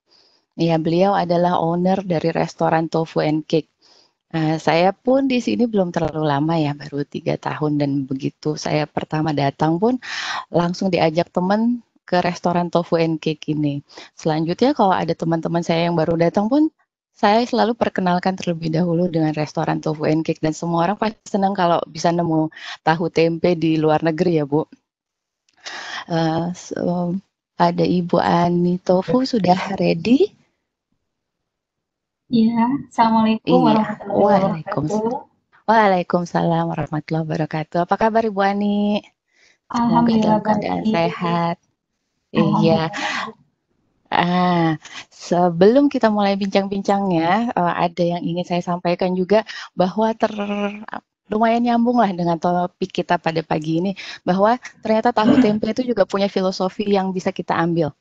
Karena katanya masa depan itu bagaikan sepiring tempe ya Bu. Tak ada satupun yang tahu tempe semua. Betul, betul. Betul. Baik Ibu Ani Tofu, kita mulai acara kita ini karena bentuknya bincang santai. Jadi apa namanya ya? Saya banyak kepo lah, nanya-nanya sama Ibu. Baik pertanyaan dari panitia, juga pertanyaan yang sebetulnya jadi keingintahuan saya juga. Bagaimana seorang wanita Indonesia bisa punya usaha di luar negeri? Dan di Qatar ini kan sepertinya tidak mudah juga ya. Coba Ibu, gimana sih Bu ceritanya asal muasal legenda didirikannya Tofu and Cake ini waktu Ibu memulai itu seperti apa Bu? Iya, baik. Pertama-tama saya ucapkan terima kasih ya atas kesempatannya dalam acara ini. Dan dalam acara ini saya insya Allah akan sharing berbagi cerita ya tentang pengalaman saya bagaimana pertama kalinya saya bisa bikin usaha di sini. Ya pertama-tamanya ya sama inilah sama dengan ibu-ibu yang lain ya usaha yang saya jalan ini bidang kuliner ya. Pertamanya ya itu karena kebutuhan sendiri ya, kemudian kita bikin sendiri untuk kebutuhan sendiri, kemudian kita berbagi dengan teman, dan akhirnya karena si teman ini merasa cocok dengan rasa ya, dengan rasa tahu ya, akhirnya dia minta ibaratnya udahlah jual aja gitu. Nah dari situ karena banyak permintaan akhirnya kita ya udah deh memberanikan diri gitu ya untuk pede terhadap produk kita, dan pertama kita jual dari rumah ke rumah. Nah dengan seiringnya berjalan waktu ternyata pada cocok dengan rasa tahu yang kita bikin, kemudian akhirnya tiap hari ada aja yang minta gitu terhadap produk saya itu, dan karena banyak permintaan akhirnya kita aduh gimana ya, ternyata banyak digemarin gitu ya si tahu ini. Kemudian karena banyak digemarin jadinya kita pertamanya sih apa tuh kewalahan ya, karena banyak permintaan, kewalahan. Jadinya waktu itu saya agak sedikit bingung waktu itu ya, karena dengan permintaan ini aduh gimana ya caranya, sementara kita kan cuman bisa ngerjain sebatas produk rumahan, nggak seperti pabrik gitu yang bisa memproduksi banyak. Ya udah kita jalanin aja sebisanya waktu itu. Nah dengan berjalannya waktu dan kondisi situasi di negara Qatar ini bahwa apa-apa itu kan harus legal ya, harus resmi. Akhirnya kita berpikir gimana ya caranya supaya bisa resmi, bisa diakuin gitu di pemerintah sini. Karena kalau terus-terusan begini gitu kan kita berpikir di sini itu bahaya gitu kalau tidak dilegalkan. Nah dari situ maka saya itu memberanikan diri gitu ya untuk cari-cari informasi bagaimana caranya supaya bisa si tofu ini, produk tofu ini diakui sama pemerintah sini dan kita tidak ada rasa ketakutan waktu itu. Nah kebetulan pada saat itu suami saya itu ada kenal baik ya dengan penduduk sini gitu, dan dia juga pembisnis juga gitu. Kita ngobrol-ngobrol sama dia dan dia bisa membantu kita gitu. Nah akhirnya ya udah dia ngasih banyak masukan bahwa udahlah ini kalau bikin pabrik kan susah kata dia di sini itu. Ya udah kita bikin yang skala kecil, yaitu salah satunya kita bikin restoran waktu itu, bikin restoran yang berbasis spesial tofu pada saat itu. Dan dengan sebenarnya waktu itu kita mikir-mikir aduh gimana ya, karena di sini kan terbentur biaya yang sangat besar untuk mendirikan itu. Terus ada saya ketakutan juga gimana kalau nanti nggak berhasil gitu. Tapi dengan modal nekat gitu ya, terus kita juga kadang suka ikut seminar-seminar cara berbisnis gitu. Akhirnya kita termotivasi bahwa yang namanya bisnis itu, bikin usaha itu harus berani gitu, harus berani mengambil resiko apapun gitu. Nah dari situ akhirnya ya udahlah kita beranikan diri, dan alhamdulillah dengan mulai memberanikan diri itu akhirnya kita terjun di dunia ini, dan alhamdulillah sekarang sudah mempunyai 3 cabang, alhamdulillah. Itu Mbak Sandra, seperti itu awal mulanya ya. Kita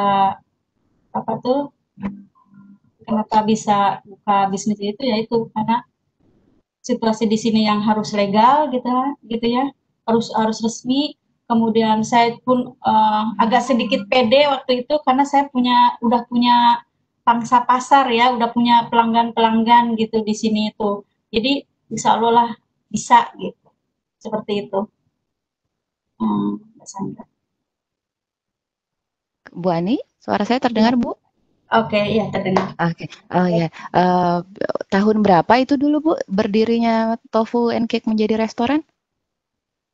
Kita mulai bikin tahu untuk konsumsi sendiri itu tahun 2005 ya. Nah, Aha, selama 5 dua ri- ini susah nih. dua ri- Ya itu, Bu, 2000 tahu itu. Gak kok rupanya gitu. eh, tahun 2005 ya waktu itu, dan dengan berjalannya waktu itu Nanti kita makan sekitar 5 tahun kita bisa sampai berdiri legal itu di tahun 2010. Oh, jadi sudah 10 tahun ya, Bu, berdiri legalnya Tofu and Cake restoran ini? Ya, Masya sekitar Allah. 10 tahun. Ah, lalu kalau misalnya sejak awal berdiri tadi itu, Ibu udah langsung punya pegawai apa gimana, Bu? Masih dikerjakan sendiri dulu? Enggak, waktu itu kita kerjakan sendiri. Istilah kebetulan waktu itu kan ada mertua ya datang ke sini. Ya kita kerja sama. Karena awalnya kita bisa bikinnya itu dari mertua saya. Gitu. Ah, Pas mertua saya datang ke resep sini, mertua. iya resep mertua. Waktu itu kunjungan ke sini karena waktu tahun 2025 itu saya mau pergi haji ya. Orang tua mertua saya datang ke sini. Nah, di sini kan susah tahu. Nah, mertua saya itu Ah, bikin aja gitu sendiri. Emang kata saya bisa, bisa. Ternyata betul dia ah, bisa gitu. Nah dari situ awalnya.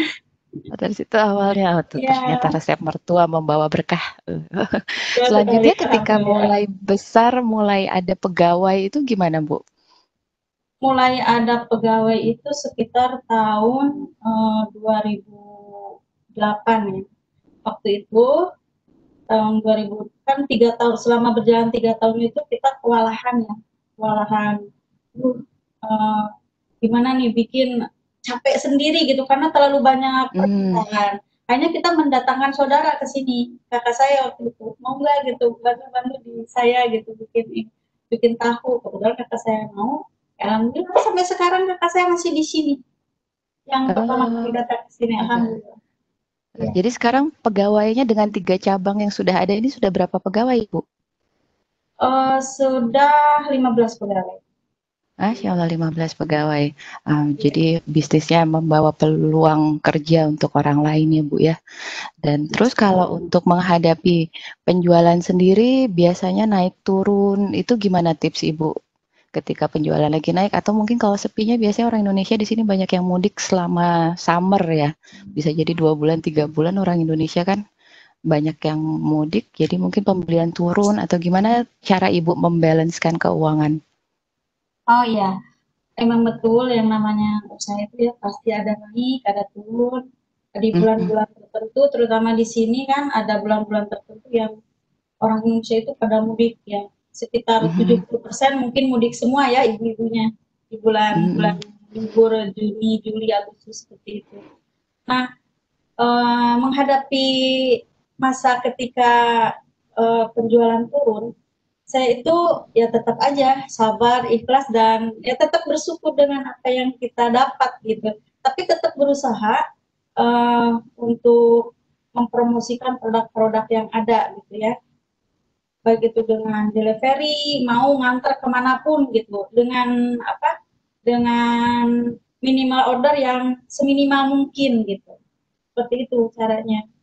Dan untuk menutupi hari-hari sepi itu ketika di bulan-bulan ramai ya, saya harus bisa ya menyisihkan sebagian pendapatan saya untuk menutupi di bulan sepi itu, gitu. Sehingga si perusahaan masih Hmm, bisa berjalan. Gitu. Ya minimal di bulan sepi itu untuk bayar karyawan, untuk bayar sewa minimal ya ada.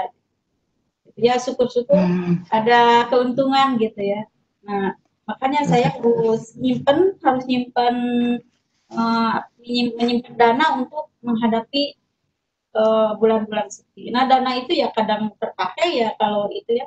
Kalau memang betul-betul tidak terpenuhi dana itu kadang terpakai ya, ya kadang enggak juga. Gitu. Masih ada untung gitu. jadi kalau untuk menyiasati ketika masa sedang turun, harus ada manuver-manuver juga ya Bu ya, kayak tadi dengan delivery misalnya, dengan minimum order yang seminimal mungkin, dan juga ada pengaturan keuangan ketika masa lagi tinggi penjualan untuk menutupi biaya produksi minimal ketika masa penjualan sedang turun, begitu ya Bu ya? Betul sekali, betul sekali. Hmm. Seperti itu. Nah, kalau sebagai itu tadi Ibu Ani Tofu sebagai pengusaha, tapi kalau sekarang Ibu Ani Tofu sebagai ibu rumah tangga sendiri bisa sharing sedikit Bu, bedanya pengelolaan keuangan antara rumah tangga dengan pengelolaan keuangan untuk bisnis. Iya, sangat beda banget ya. Kalau trik saya gitu ya, saya itu supaya semuanya tidak tercampur aduk, jadi saya bedain ya antara keuangan untuk rumah tangga dengan hasil keuangan bisnis itu pertama-tama tuh saya pisahin, jangan sampai campur aduk. Karena kalau disatukan gitu, nantinya kita kan nggak tahu apakah keuntungan kita itu apa perusahaan yang kita miliki itu ada untungnya atau tidak. Jadi jelas harus dipisahkan antara keuangan pribadi ya dengan keuangan dari perusahaan. Terus keuangan perusahaan juga itu nantinya akan dibagi-bagi lagi supaya bisa termanage dengan baik gitu. Jadi misalkan dalam bulan ini saya penghasilan segini, minimal saya harus bisa ngumpulin dulu untuk biaya operasional ya. Biaya operasional itu misalkan untuk gaji karyawan bulan depan, untuk sewa tempat bulan depan, minimal saya harus pisahin dulu itu, udah dapet untuk biaya itu baru saya tenang.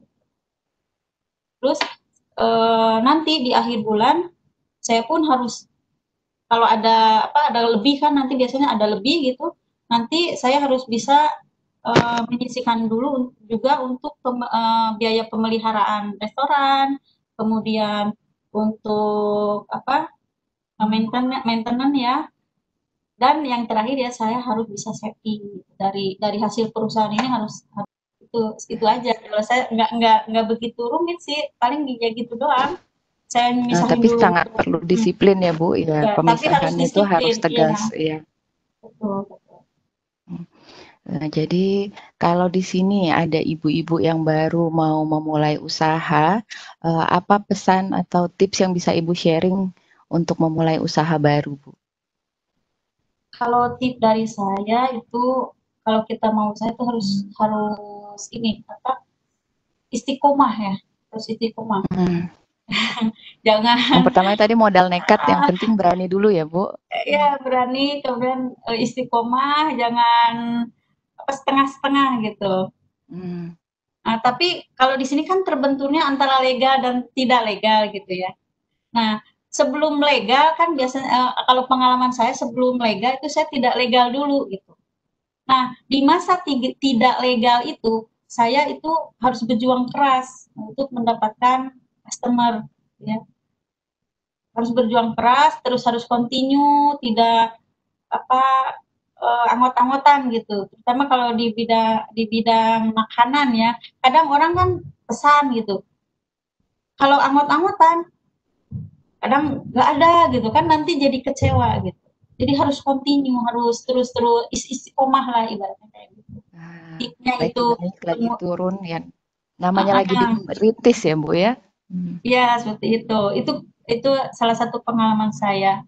Kemudian kalau ada kaitannya dengan jualan ya jangan maluan, itu aja sih sebenarnya di sini mah.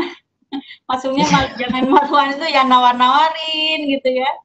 Kemudian eksis juga di Facebook, di teman-teman kayak gitu. Seperti itu. Lalu kalau ketika usaha tersebut sudah mulai sedikit berkembang seperti Ibu tadi ya udah mulai kewalahan, lalu perlu pegawai. Nah, gimana tipsnya juga Bu menjaga supaya karyawan ini tetap bagus kerjanya, sementara kan kita mungkin nggak bisa mengawasi lagi setiap hari atau apalagi Ibu sudah punya 3 cabang ya Bu. Ibu tidak bisa berada di setiap tempat setiap hari misalnya. Nah, itu gimana Bu mempercayakannya kepada pegawai biar performa usaha tetap baik? Kalau saya itu setiap cabang itu pasti ada orang yang bertanggung jawab ya di situ. Jadi kita tunjuk orang-orang yang bertanggung jawab. Misalnya untuk saya 3 cabang, saya tunjuk yang bertanggung jawab di sini pada hari ini gitu. Yang betul-betul kita udah percaya. Nah dia nanti yang akan mengelola, dia yang akan bertanggung jawab apa-apa yang terjadi di situ gitu pada saat itu ya, pada saat kita tunjuk orang itu. Terus kita juga harus ada pendekatan terhadap karyawan gitu ya. Maksudnya kita harus tahu setiap karyawan itu kita harus tahu sifat daripada masing-masing sehingga kita tahu pada saat karyawan, karena manusia itu kan kadang lagi mood, lagi tidak mood gitu. Nah kita harus tahu orang-orang tersebut itu ini nih dia lagi nggak mood, dia lagi enak gitu, lagi santai. Nah, kita lakukan pendekatan sehingga kita tahu sifat dari orang-orang tersebut, karyawan kita, sehingga kalau ada terjadi perbedaan di suatu waktu, kita bisa pendekatan ke dia kenapa, ada apa, sehingga dia terbuka sama kita. Kalau dia punya masalah, terbuka sama kita, ngobrol sama kita, sehingga kita bisa membantu dia gitu. Nah, kalau si karyawan moodnya baik, tidak ada masalah, kerjaan juga jadi baik. Itu Baik. iya. Seperti itu. Ya, faktor manusianya ini memang perlu skill tersendiri ya, Bu ya. Iya, Lalu, betul. nah jadi tadi apa namanya mulai usaha, lalu mungkin apalagi kalau sudah mau besar dengan merekrut pegawai ini, pasti sudah perlu izin ya Bu kalau di Qatar ini. Jadi kalau Iya, perizinan itu mesti berpartner dengan orang lokal Bu. iya betul. Di sini tuh kalau kalau tidak berpartner dengan orang lokal ya nggak bisa ya. Cuman di sini ada dua eh, dua istilah ya. Ada Mhm. sponsor aktif dan sleeping sponsor ya. Yang dimaksud dengan sponsor aktif itu yaitu sponsor yang memang betul-betul ada saham juga di situ ya. Ada dia tanam saham juga dan memang peraturan di Qatar itu memang sponsor itu harus di atas 50% ininya sahamnya. Oh, banyakan dia ya. Ya, harus di atas 50%. Kemudian kalau sleeping sponsor itu adalah sponsor yang tidak menanam sahamnya. Sebenarnya ini sleeping sponsor ini ya tidak diperbolehkan sama pemerintah ya, tidak boleh. Tapi ini perjanjian kita aja di belakang aja, di belakang apa? Di belakang pemerintah. Di balik kertas. Ya di balik kertas itu di pemerintah. Jadi tetap nama itu akan di pemerintah itu nama perusahaan itu akan tetap sponsor itu selalu ada di situ meskipun dia sleeping sponsor tidak nanam saham. Hmm.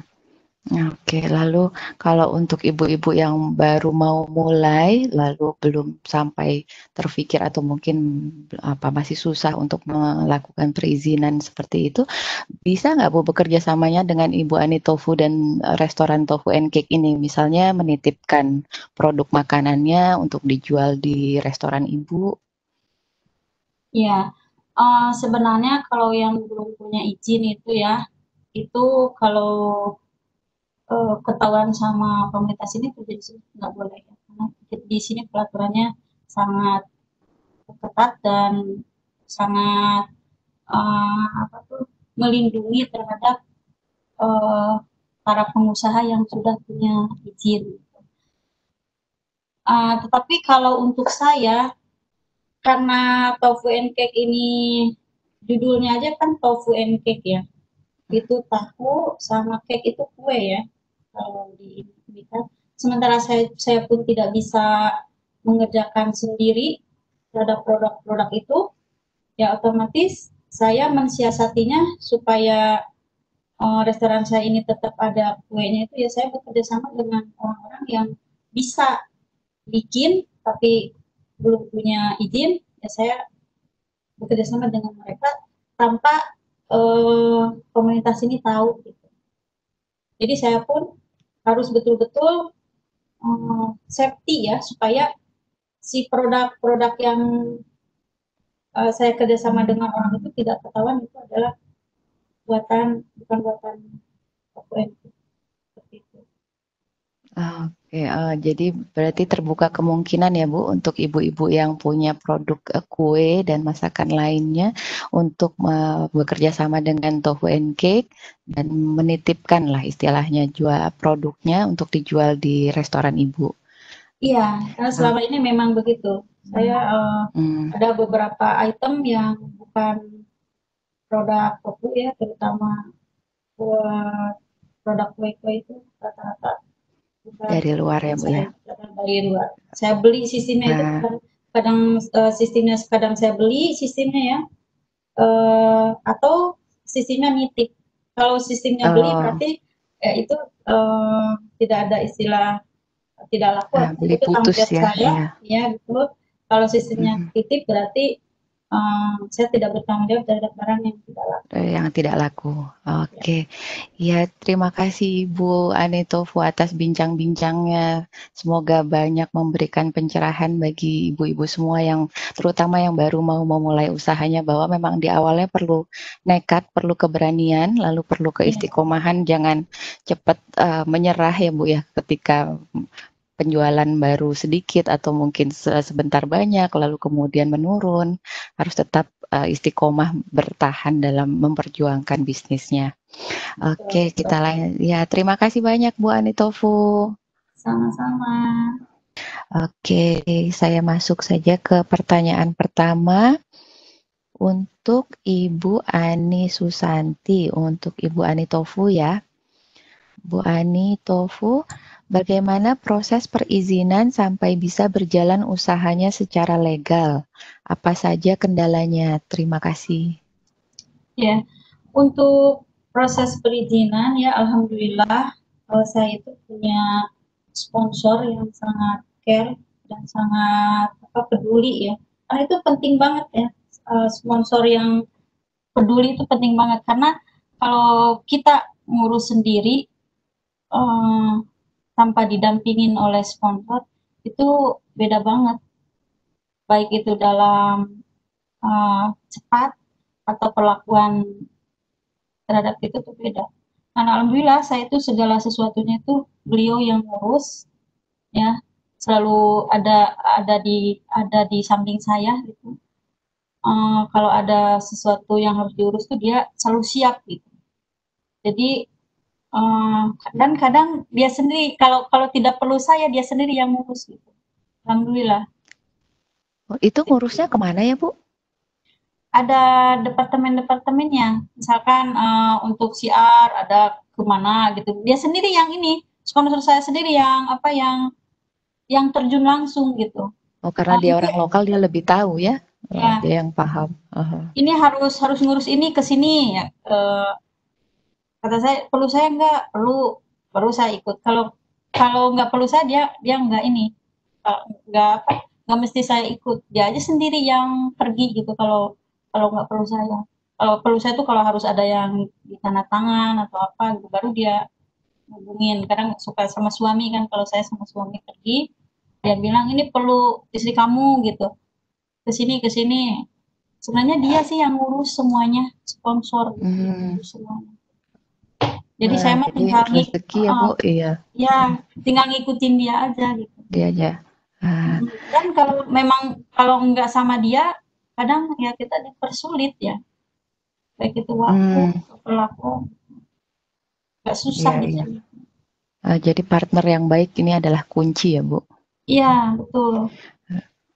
Lalu pertanyaan selanjutnya buat Bu Anitofu, gimana Bu mendatangkan pegawai dari Indonesia? Bagaimana sistemnya? Apalagi kalau sudah jauh ke sini, terus misalnya baru sebulan udah nggak betah minta pulang. Nah gimana tuh Bu? Ongkos mahal. Ya, iya. Untuk untuk mendatangkan karyawan kalau eh, itu harus diurus dulu dan dia harus betul-betul di bawah under visa nama perusahaan kita. Gitu. Contoh saya tahu FUNK. Saya perlu karyawan untuk kerja di Toko NK. Nah itu visanya itu harus betul-betul Toko NK karena kita tidak bisa memperkerjakan karyawan yang bukan under visanya itu bukan atas nama Toko NK. Ya sebelum kita mencari karyawan itu terus betul-betul ya, orang yang betul-betul mau kerja ke luar negeri dengan resiko jauh dari keluarga, kemudian pulangnya juga lama, setahun sekali, terus betul-betul ditanya dulu orangnya. Dan memang di sini tuh Pakai ada kontrak. perjanjian nggak, Bu? Oh, pakai Ada, kontrak ya? ada kontrak di perjanjian itu minimal 5 tahun itu kontrak kerjanya itu. Kita kasih tahu ke karyawan yang akan kita rekrut bahwa ini kontrak kerja itu 5 tahun yang harus ditandatangani itu. Jadi dia wajib mentaati atau wajib mentaati pelaturan yang sudah dia tandatangani selama 5 tahun. Kalau dia misalkan nggak bisa konsekuen dengan perjanjian itu, sebenarnya kita bisa nuntut sama karyawan itu sebenarnya, karena dia kan udah tanda tangan selama kontrak kerja 5 tahun, kemudian di situ juga ada boleh pulang setahun sekali kalau untuk yang kalau untuk yang kontrak kerja dengan pemerintah Qatar. Tapi ada juga perjanjian-perjanjian kita di luar perjanjian resmi dari labor departemen itu ada juga. Ya gimana kita aja Antara Ibu dengan pegawai. Antara saya dengan pegawai, misalkan dalam segi gaji, dalam segi waktu kerja, dalam segi apa-apanya itu di luar itu ya, di luar agreement dengan labor departemen itu. Baik, Ibu Ani Tofu, terima kasih. Saya beralih ke Bu Ani Mulyani. Pertanyaan untuk Bu Ani Mulyani. Bu Ani, bagaimana apakah dana yang berupa saham aktif bukan trading bisa disebut sebagai dana emergensi? Saham aktif yang saya maksud ini yang bisa dicairkan sewaktu-waktu dengan proses cepat. Oke, terima kasih untuk pertanyaannya. Ini dari Ibu Irwin ya. Ibu Irwin, saham aktif itu meskipun kita bisa cairkan secara cepat, tapi kalau kita lihat dari resikonya, saham itu kan fluktuatif ya harganya ya. Jadi kalau bicara boleh nggak dianggap sebagai dana darurat karena bisa dicairkan? Ya, bisa jawabannya. Boleh saham aktif itu kita anggap sebagai dana darurat kita. Tapi masalahnya adalah tidak cukup sampai di situ ya. Kalau saham aktif itu, namanya saham, itu kan pergerakan harganya itu fluktuatif banget ya. Jadi bisa jadi misalnya pagi hari harganya 10.000 misalnya. Kemudian kita butuh nih sore itu ditutup di angka 5.000. Artinya kalau pada saat Ibu naruh uang dana darurat itu tadinya 100 juta gitu ya, berarti karena harga di sore hari itu dia jadi 5.000, artinya kan turun. Uang kita yang harusnya 100 juta jadinya cuma 50 juta gitu.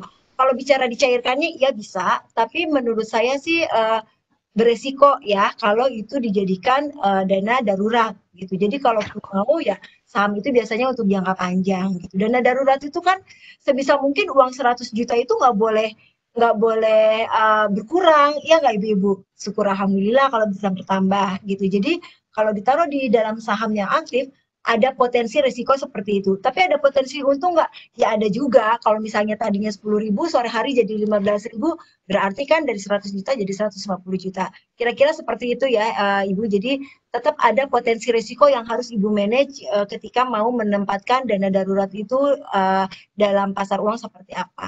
Gitu. Oke Mbak Sandra, ada pertanyaan berikutnya lagi. Kalau nggak salah tadi dari dana darurat ya Bu Ani yang diinvestasikan lewat tabungan dan deposito. Oh ya. Karena ada kasus-kasus bank gagal. Nah, jadi ibu-ibu sebetulnya kalau kita naruh di bank ya, bank itu setiap bank itu wajib menjadi peserta LPS, Lembaga Penjaminan Simpanan. Jadi kalau kita naruh di bank ya sebetulnya deposit berupa simpanan apapun itu kita akan dijamin, tapi ada limitnya. Yang dijamin itu maksimum hanya sampai dengan 2 miliar. Nih, jadi saya sih ya kasih bocoran gitu ya, suggest ke ibu-ibu, kalau kita punya uang misalnya lebih dari 2 miliar gitu ya, taruh aja di beberapa bank, jangan ditaruh di satu bank, karena yang dijamin oleh LPS itu dana simpanan kita adalah sampai dengan 2 miliar. Jadi dipecah aja. Kira-kira seperti itu Ibu Wida jawaban dari saya. Next Mbak Sandra. Nextnya tentang dana pensiun. Gimana nih Bu Ani, bisa Oh ini dipakai dari dana atau pos-pos keuangan lainnya? Karena selama ini saya membuat pos-pos keuangan tambahan seperti untuk gadget, vacation, dan otomotif. Dan suami saya berpikir kalau nanti pensiun kebutuhan untuk itu tidak akan signifikan lagi. Dan dana-dana tersebut bisa dialihkan ke dana pensiun. Nah, gimana ini Bu tentang dana pensiun? Mohon Jadi gini, pencerahannya. kalau dana pensiun boleh nggak dialihkan nanti dari dana gadget atau dana apapun itu. Ingat ya Ibu, dana pensiun itu dialokasikan ketika kita masih produktif.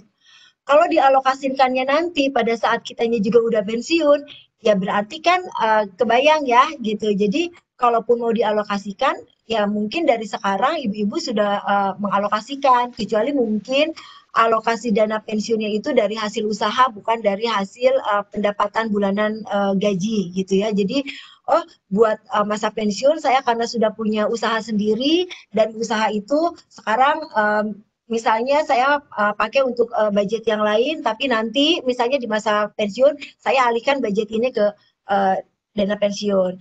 Hanya yang perlu digarisbawahi adalah yang namanya dana pensiun itu harus dipersiapkan dari jauh-jauh hari. Karena jangan sampai pada masa pensiun justru kita bingung, akhirnya menjual aset gitu ya. Atau bahkan sekarang itu banyak yang menjadi istilahnya apa ya, sandwich generation gitu ya. Jadi pada masa pensiun itu kemudian beliau ditanggung oleh putranya atau adiknya atau kakaknya karena kondisinya yang tidak memungkinkan lagi gitu. Nah, supaya tidak sampai seperti itu, makanya dana pensiun itu disiapkan dari sebelumnya.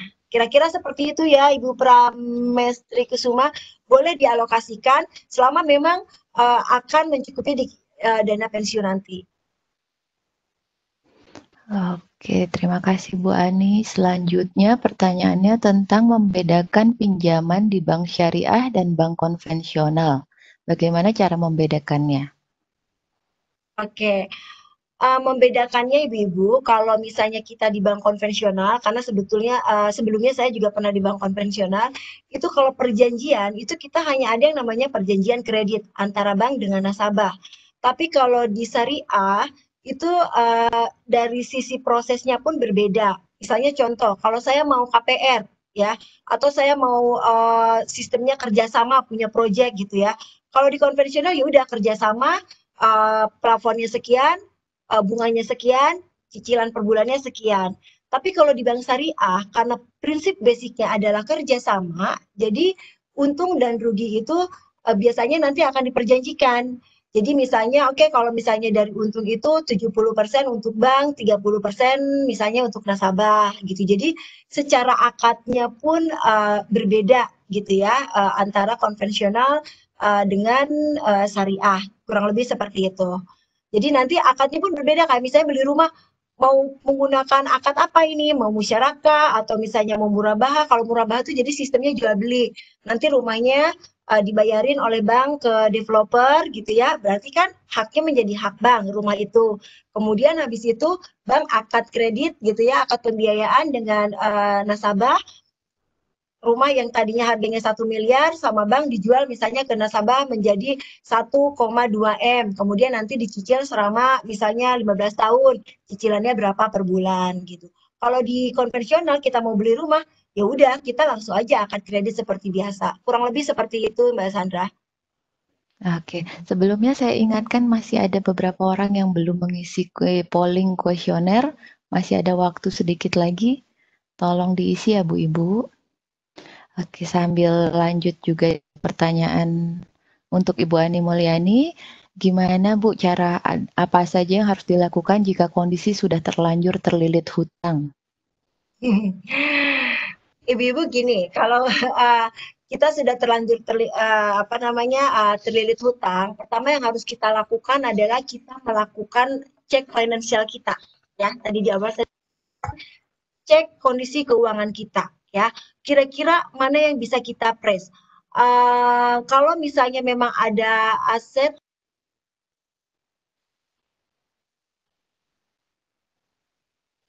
Apa ya? Kalau misalnya memang ada kita masih punya tabungan, kita masih bisa menggunakan. Tapi kalau ini udah benar-benar kondisinya terlilit gitu ya, tabungan udah nggak ada, cash untuk membayar juga udah nggak ada. Yang kita lakukan adalah pertama evaluasi, kemudian yang kedua cek aset kita. Ada nggak aset yang memang bisa kita jual untuk menutupi hutang tersebut. Kalau sekiranya misalnya asetnya itu tinggal rumah, kan kita juga masih butuh rumah itu ya. Sebaiknya kita mendatangi banknya ya, ceritakan kondisi kita dan minta relaksasi pembiayaan ya. Artinya apa? Misalnya mungkin nggak dilakukan rescheduling. Kalau misalnya biasanya angsurannya itu 3 juta, minta keringanan karena kondisinya sekarang sulit, misalnya angsurannya menjadi 1 juta. Atau bahkan mungkin minta grace period ke bank. Grace period itu adalah masa atau periode di mana nasabah dimungkinkan untuk tidak membayar angsuran ya. Kayak kemarin kalau nggak salah COVID di sini di Qatar itu kan kalau nggak salah 6 bulan ya apa berapa bulan saya lupa pastinya. Nah itu kan artinya ada keleluasaan bagi kita untuk kemudian mengelola lagi kondisi keuangan yang pasti harus dilakukan penghematan yang sangat ketat ya. Kurang lebih seperti itu tips-tipsnya kalau kita memang sudah terlanjur terlilit hutang. Oke, ini pertanyaan selanjutnya ada 2 pertanyaan agak berkaitan, saya gabung aja ya Bu. Tentang apakah pengelolaan keuangan keluarga harus seiring sejalan dengan pasangan kita? Di lain sisi ada tipe pasangan yang tidak mau pasangannya tahu atau nggak perlu tahu. Dan gimana caranya menyisihkan uang untuk biaya kuliah anak? Di atas juga ada pertanyaan tentang bagaimana cara yang tepat untuk tabungan pendidikan. Sebaiknya tabungan biasa, asuransi pendidikan, atau lewat emas, atau pakai tabung sendiri di rumah tanpa bisa diotak-atik. Oke. Pengelolaan keuangan, karena ini kita bicarakan pengelolaan keuangan bukan pengelolaan keuangan pribadi ya ibu-ibu, kita berbicara pengelolaan keuangan keluarga. Jadi idealnya memang dikomunikasikan dengan pasangan. Seperti yang tadi saya sampaikan di materi, pencatatan keuangan itu pun kita harus diskusikan dengan pasangan gitu ya. Jadi gimana kalau misalnya ada pasangan yang tidak mau terbuka gitu. Ya mungkin dijajaki dengan komunikasi bahwa ibu-ibu sekali ini habis ikut sharing session gitu. Ternyata untuk pengelolaan itu lebih baik kalau misalnya satu sama lain saling tahu. Kenapa? Karena ya itu tadi ya, kalau misalnya terjadi sesuatu kita bisa mengantisipasi. Karena kan ini untuk tujuannya adalah untuk keluarga ya, untuk masa depan keluarga juga gitu. Kalau saran saya sih seperti itu. Kemudian tadi kalau untuk pendidikan kira-kira bagusnya nabungnya di apa? Kalau saya pribadi lebih cenderung di emas ya gitu. Karena saya tuh ibu-ibu tipikal profil risiko saya itu adalah orang yang konservatif. Kenapa dibilang konservatif? Saya itu tipikal orang yang nggak mau rugi. Artinya gini, kan kita habis kerja ya gitu. Kita udah kerja, udah cari uang, terus masa nanti kalau kita investasi uang itu kemudian membuat kita jadi rugi gitu. Nah, karena saya tipenya konservatif, jadi saya mau carinya itu yang memang lebih aman gitu. Kayak misalnya tadi lebih tertarik misalnya untuk emas, karena emas itu kan cenderung dari harga juga relatif stabil dan semakin lama tuh semakin naik. Jarang emas itu misalnya kalau kita invest jangka panjang itu akan turun. Gitu. Terkait apa tadi Mbak Sandra yang terakhir? Yang terakhir lebih baik kalau untuk tabungan pendidikan lewat tabungan biasa atau asuransi pendidikan atau lewat yang emas tadi itu dijadikan juga Kalau alokasinya asuransi pendidikan kan saat ini masih ada pro kontra ya ibu-ibu, jadi dikembalikan ke masing-masing sesuai dengan keyakinannya. Nah, tapi kalau saya pribadi saya lebih suka tadi saya lebih tertarik dengan emas karena emas juga asetnya liquid, kemudian relatif aman. Cuman penyimpanannya yang ibu harus hati-hati kalau kita punya LM.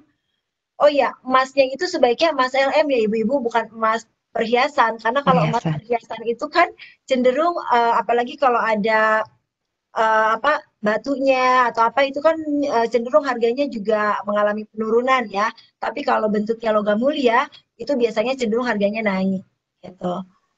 Mungkin itu ya, ada lagi yang belum terjawab, Mbak Sandra? Iya, saya beralih dulu ke Bu Ani Tofu ya, Bu Ani Mulyani.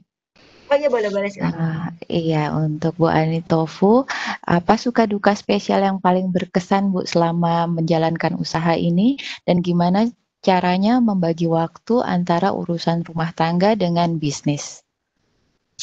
Iya, suka dukanya saya sangat banyak banget ya. Sukanya ya kita ada penghasilan lebih ya di luar penghasilan dari yang sudah biasa gitu, itu sukanya. Kemudian juga kita dengan adanya bisnis ini kita jadi banyak kenal dengan teman, banyak saudara gitu yang tadinya nggak kenal jadi kenal gitu. Dukanya ya namanya usaha ya, ada naik ada turun, itulah dukanya. Kemudian kita jadi terkuras waktu ya, tenaga.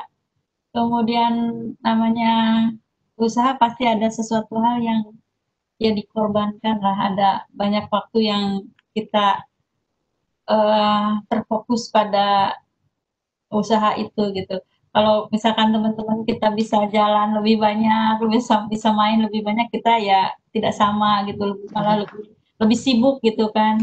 Dukanya paling itu. Kemudian untuk membagi waktu, alhamdulillah sekarang ini kan sudah ada pegawai ya ketimbang dulu-dulu gitu. Jadi ya saya lebih lebih menyerahkan sepenuhnya itu kepada pegawai, kepada orang-orang yang saya percaya. Jadi saya bisa lebih banyak fokus di keluarga sekarang ini, alhamdulillah. Gitu. Alhamdulillahirrahmanirrahim, acara kita sudah berjalan lancar dan sesuai dengan alokasi waktu. Sekarang jam 11.08, acara saya sudahi.